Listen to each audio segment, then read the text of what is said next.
L'étude d'aujourd'hui a pour titre La femme de Christ. À la fin de chaque étude, deux côtés sont présentés. Un côté, il y a l'agneau, Jésus-Christ, qui nous apporte la vérité et la vie. De l'autre, il y a le serpent, le diable, qui apporte le mensonge et la mort. Aujourd'hui, nous allons analyser l'épouse de Christ, à savoir le peuple de Dieu. Nous allons regarder les caractéristiques distinctives qui permettent de connaître son identité. Apocalypse chapitre 12, les versets 1 et 2. Un grand signe parut dans le ciel, une femme enveloppée du soleil, la lune sous ses pieds, et une couronne de 12 étoiles sur sa tête. Que représente une femme dans la Bible? 2 Corinthiens chapitre 11, le verset 2. Car je suis jaloux de vous, d'une jalousie de Dieu, parce que je vous ai fiancé à un seul époux, pour vous présenter à Christ comme une vierge pure. Paul parlait aux croyants de Corinthe de son époque. Dans la Bible, la femme vierge représente le peuple de Dieu. Apocalypse chapitre 12, les versets 1 et 2. Un grand signe parut dans le ciel, une femme enveloppée du soleil, la lune sous ses pieds, et une couronne de 12 étoiles sur sa tête. Elle était enceinte et elle criait, étant en travail et dans les douleurs de l'enfantement. Que représentent le soleil, la lune et la couronne de 12 étoiles? Qui est l'enfant qui allait naître de cette femme? Matthieu chapitre 13, le verset 43. Alors les justes resplendiront comme le soleil dans le royaume de leur Père. Que celui qui a des oreilles pour entendre, entende. Le soleil représente la justice. Psaume 89, le verset 38. Comme la lune, il aura une éternelle durée. Le témoin qui est dans le ciel est fidèle. La lune représente l'éternité de Dieu. Apocalypse chapitre 2, le verset 10. Sois fidèle jusqu'à la mort, et je te donnerai la couronne de vie. La couronne représente la victoire. Ésaïe chapitre 7, le verset 14. C'est pourquoi le Seigneur lui-même vous donnera un signe. Voici, la jeune fille deviendra enceinte. Elle enfantera un fils, et elle lui donnera le nom d'Emmanuel.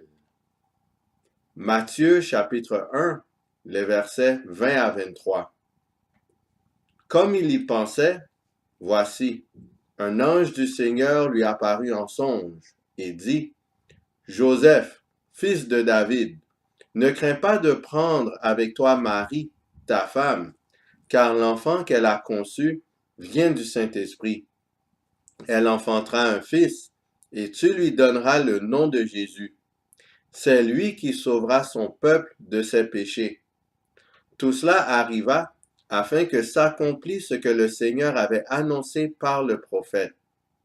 Voici, la Vierge sera enceinte, elle enfantera un fils, et on lui donnera le nom d'Emmanuel, ce qui signifie Dieu avec nous. L'enfant qui allait naître est Jésus. Il est né de cette femme. Jésus était juif. Il faisait donc partie du peuple de Dieu de son temps. On voit que le soleil représente la justice, la lune représente l'éternité de Dieu, la couronne symbolise la victoire, et l'enfant qui allait naître est Jésus. La femme représente ainsi la vraie Église, qui est enveloppée de la justice et appuyée sur un Dieu éternel. Apocalypse chapitre 12, le verset 3. Un autre signe parut encore dans le ciel, et voici, c'était un grand dragon rouge, ayant 7 têtes et 10 cornes, et sur ses têtes 7 diadèmes. Que représente le grand dragon rouge ayant 10 cornes. Daniel chapitre 7, le verset 7. Après cela, je regardai pendant mes visions nocturnes, et voici, il y avait un quatrième animal, terrible, épouvantable et extraordinairement fort. Il avait de grandes dents de fer. Il mangeait, brisait, et il foulait aux pieds ce qui restait. Il était différent de tous les animaux précédents, et il avait 10 cornes. Les 10 cornes sont identiques à celles retrouvées dans la description de la quatrième bête de Daniel 7, verset 7.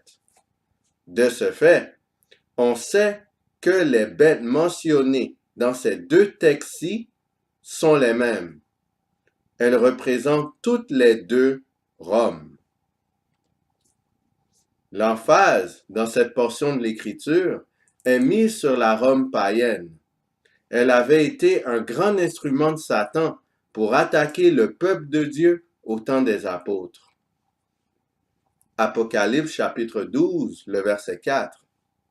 Sa queue entraînait le tiers des étoiles du ciel, et elle les jetait sur la terre. Le dragon se tint devant la femme qui allait enfanter, afin de dévorer son enfant lorsqu'elle l'aurait enfanté. Que fit Rome, contrôlée par Satan, pour tenter de tuer le Christ? Matthieu chapitre 2, le verset 16.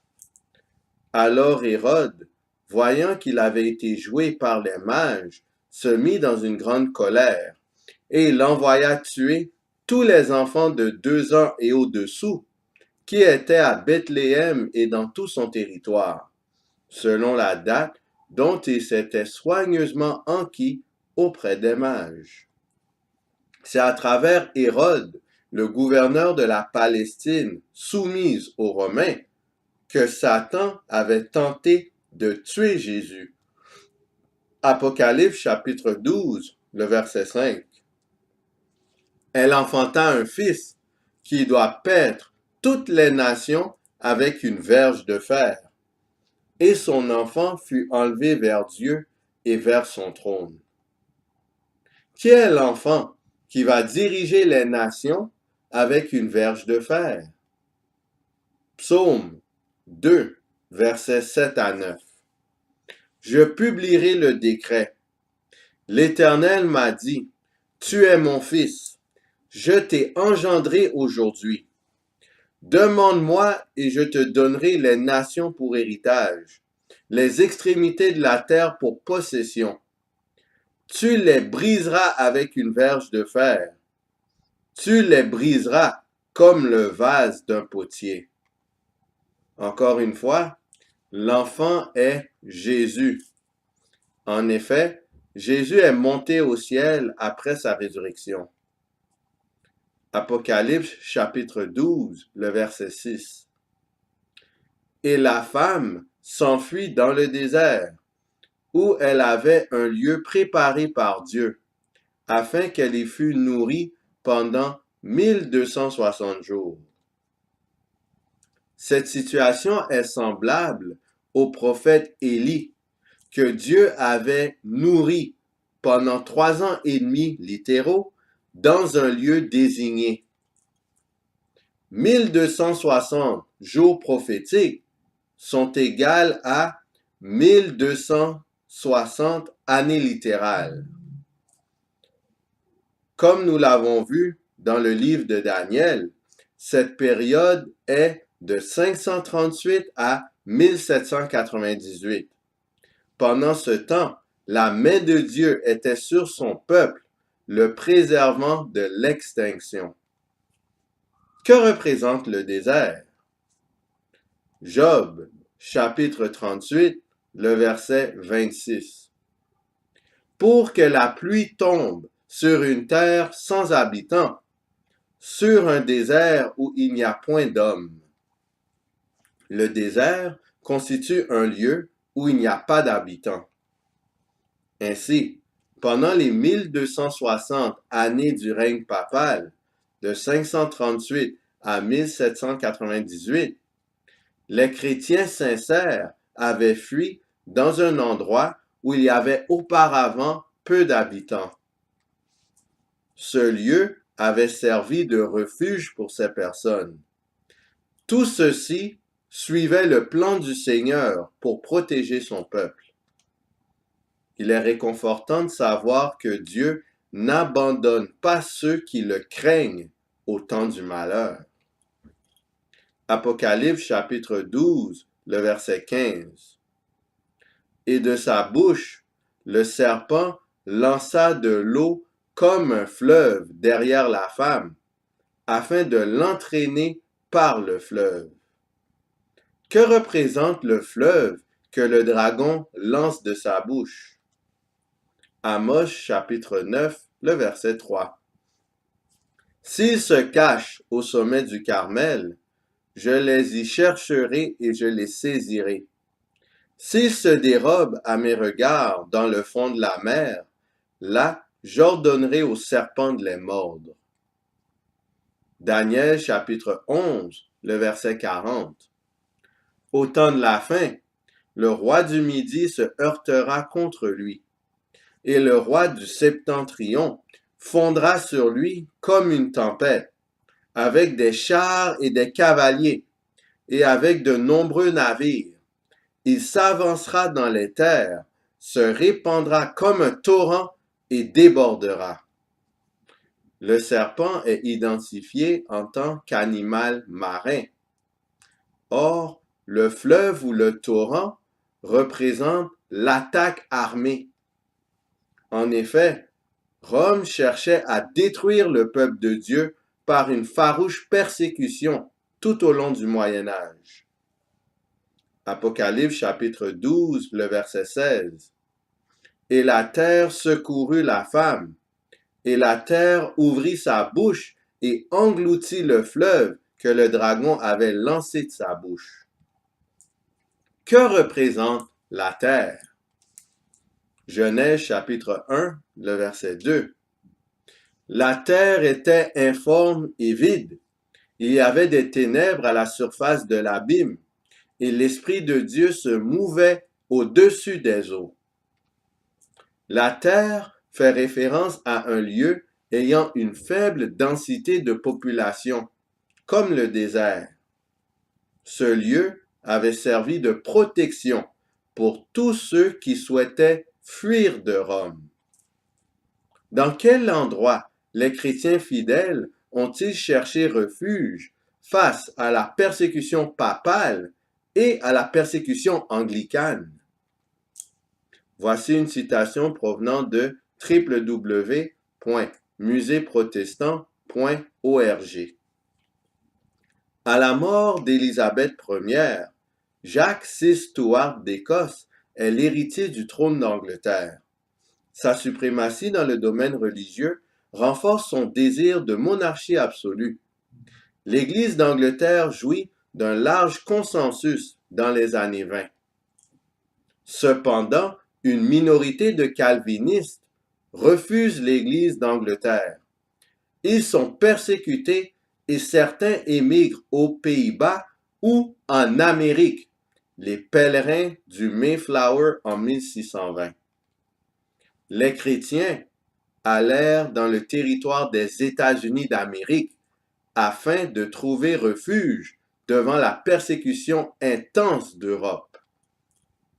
Apocalypse chapitre 12, le verset 16. Et la terre secourut la femme, et la terre ouvrit sa bouche et engloutit le fleuve que le dragon avait lancé de sa bouche. Dans quelle histoire biblique voyons-nous un passage où la terre engloutit quelque chose? Nombre, chapitre 16, le verset 30. Mais si l'Éternel fait une chose inouïe, si la terre ouvre sa bouche pour les engloutir avec tout ce qui leur appartient, et qu'ils descendent vivants dans le séjour des morts, vous saurez alors que ces gens ont méprisé l'Éternel. Nombre chapitre 16, le verset 32. La terre ouvrit sa bouche et les engloutit avec Corée, quand moururent ceux qui s'étaient assemblés. Coré était un lévite qui avait eu le désir arrogant de jouer le rôle de sacrificateur, fonction réservée par Dieu aux descendants d'Aaron. Poussé par cette ambition, il avait excité une rébellion en Israël contre Moïse et Aaron. Le peuple voulait lapider ces derniers. Comme punition de son crime et pour protéger ses serviteurs, Dieu avait englouti Coré dans la terre. Cette expérience avait servi d'avertissement pour le peuple d'Israël de ne pas se donner un titre au-delà de ce que Dieu avait prescrit, ni de toucher les serviteurs choisis de Dieu. Parallèlement, le système papal a le désir arrogant de jouer le rôle de celui qui pardonne les péchés, fonction réservée par Dieu à Jésus-Christ. Poussé par cette ambition, la papauté excite une rébellion en prononçant des paroles contre le Très-Haut. De plus, elle se met à persécuter son peuple. Comme punition de son crime et pour protéger son peuple, Dieu utilise la terre pour engloutir l'attaque papale. Le territoire des États-Unis engloutit le fleuve dans le sens qu'il rend inefficace la méthode principale de destruction de Rome, à savoir la persécution. En effet, les États-Unis, étant de l'autre côté de l'océan, étaient essentiellement hors d'atteinte des partisans du pape. Dieu démontrait, en secourant les personnes persécutées à travers le territoire des États-Unis, que son peuple était bel et bien ces gens-là. Satan, ainsi que son institution, recevaient l'avertissement de ne pas attaquer le peuple de Dieu. Apocalypse chapitre 12, le verset 17. Et le dragon fut irrité contre la femme, et s'en alla faire la guerre au reste de sa postérité, à ceux qui gardent les commandements de Dieu et qui ont le témoignage de Jésus. L'échec de Satan, opérant à travers la papauté, de détruire l'Église du Seigneur, a intensifié sa colère. Il a été déterminé à faire la guerre au peuple de Dieu, particulièrement au reste de sa postérité. Le reste étant identifié comme gardant les commandements de Dieu, indique que ceux-ci vont être le point culminant dans cette lutte entre le diable et l'Église. Regardons les commandements de Dieu. Exode chapitre 20, les versets 3 à 16. Tu n'auras pas d'autre Dieu devant ma face. Tu ne te feras point d'image taillée, ni de représentation quelconque des choses qui sont en haut dans les cieux, qui sont en bas sur la terre, et qui sont dans les eaux plus bas que la terre. Tu ne te prosterneras point devant elles, et tu ne les serviras point. Car moi, l'Éternel, ton Dieu, je suis un Dieu jaloux, qui punit l'iniquité des pères sur les enfants, jusqu'à la 3e et la 4e génération de ceux qui me haïssent, et qui fait miséricorde jusqu'en 1000 générations à ceux qui m'aiment et qui gardent mes commandements.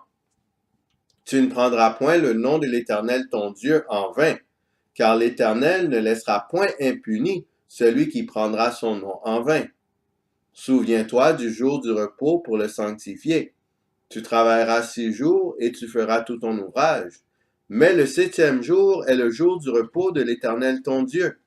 Tu ne feras aucun ouvrage, ni toi, ni ton fils, ni ta fille, ni ton serviteur, ni ta servante, ni ton bétail, ni l'étranger qui est en tes portes.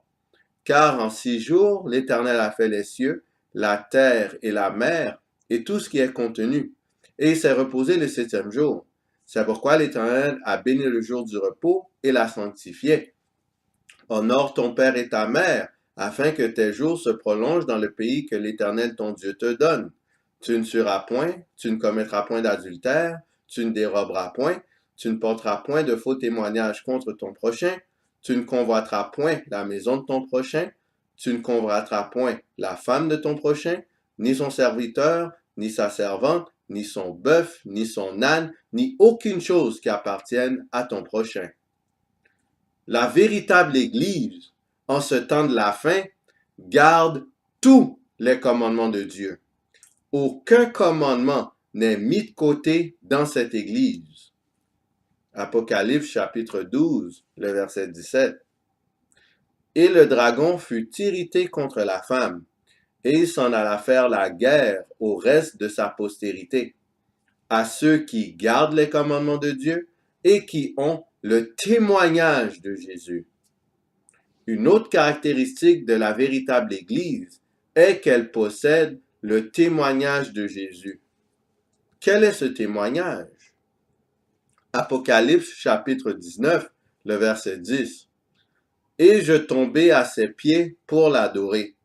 Mais il me dit, garde-toi de le faire, je suis ton compagnon de service et celui de tes frères qui ont le témoignage de Jésus. Adore Dieu, car le témoignage de Jésus est l'esprit de la prophétie. Le témoignage de Jésus, c'est l'esprit de la prophétie. La véritable Église, en cette fin des temps, peut prédire les événements à venir à travers la Bible. Quels sont les livres bibliques qui traitent spécialement des événements de la fin? Daniel chapitre 12, les versets 4, 9 et 10. Toi, Daniel, tiens secrète ces paroles et scelle le livre jusqu'au temps de la fin. Plusieurs alors le liront et la connaissance augmentera. Il répondit, va, Daniel, car ces paroles seront tenues secrètes et scellées jusqu'au temps de la fin. Plusieurs seront purifiés, blanchis et épurés. Les méchants feront le mal, et aucun des méchants ne comprendra. Mais ceux qui auront de l'intelligence comprendront. Apocalypse chapitre 1, les versets 1 à 3. Révélation de Jésus-Christ, que Dieu lui a donné pour montrer à ses serviteurs les choses qui doivent arriver bientôt, et qu'il a fait connaître par l'envoi de son ange à son serviteur Jean, lequel a attesté la parole de Dieu et le témoignage de Jésus-Christ, tout ce qu'il a vu. Heureux celui qui lit et ceux qui entendent les paroles de la prophétie et qui gardent les choses qui y sont écrites, car le temps est proche. Les deux livres que le peuple de Dieu doit connaître sont Daniel et Apocalypse. Luc chapitre 11, les versets 17 et 23. Comme Jésus connaissait leurs pensées, il leur dit, tout royaume divisé contre lui-même est dévasté, et une maison s'écroule sur une autre.